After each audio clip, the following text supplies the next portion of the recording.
Starptautiskajā kosmetoloģijas koledžā tā ir jūsu iespēja studēt nelielā, draudzīgā, sportiskā kolektīvā.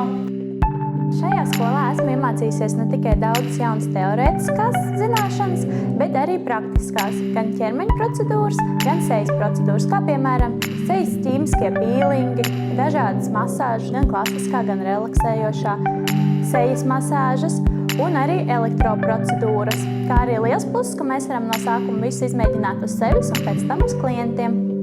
Mūsu 20 gadu pieredze skaistumkopšanas nozarē ir devusi mums objektīvu redzējumu par to, kādam ir jāizskatās skaistumkopšanas speciālistam kosmetoloģijā. Mēs patiešām lepojamies, ka mūsu skolas absolventes strādā Latvijas labākajos skaistumkopšanas salonos. Nesen iegūtā starptautiskā CIPTAK akreditācija un ciešā sadarbība ar vadošajiem Latvijas kosmētikas izplatītājiem devusi mums pārliecību, ka mēs esam paši labākie.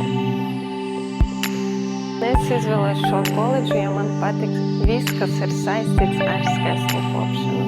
Jāsaka, ka koledžas diploms un arī zināšanas sniedz studentiem beidzējām diezgan plašs darbības virziens, kuros darboties. Un līdzās varbūt ķermeņa un sejas estētikas procedūrām meitenes papildus pilnveidojoties var noteikti sajūtot tādu radošu dzirksti, arī turpināt darbu kā vizāžistes un arī pilnveidojoties arī kā stilistes. Izvēlējos studēt tieši estētisko kosmetoloģiju, jo, manuprāt, šī ir viena no sīvišķīgākajām un daudzpusīgākajām profesijām pasaulē. Tā ir ļoti interesanta ar savu daudzveidību, ar dažādajām procedūrām, kuras mēs varam piedāvāt saviem klientiem, un arī ar to, kas mums pašiem patīk. Mums nav jādara tieši konkrētas lietas, bet mēs varam izvēlēties to, kas sirsniņai tuvāks. Būs daudz iespējas apgūt tās zinības, kas saistās ar skaistumkopšanu, un ne tikai.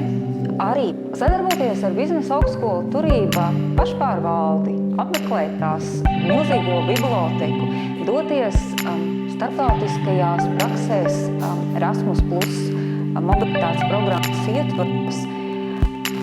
Jūs saņemsiet tik daudz, cik jūs pašas vēlēsieties. Mēs aicinām studēt tos, kuri ir beiguši vidusskolu ne tikai šogad, bet arī pirms 10, 20 un varbūt 30 gadiem, jo ir jāmācās visu mūžu un mainīt profesiju nekad nav par vēlu. Uz tikšanos 1. septembrī.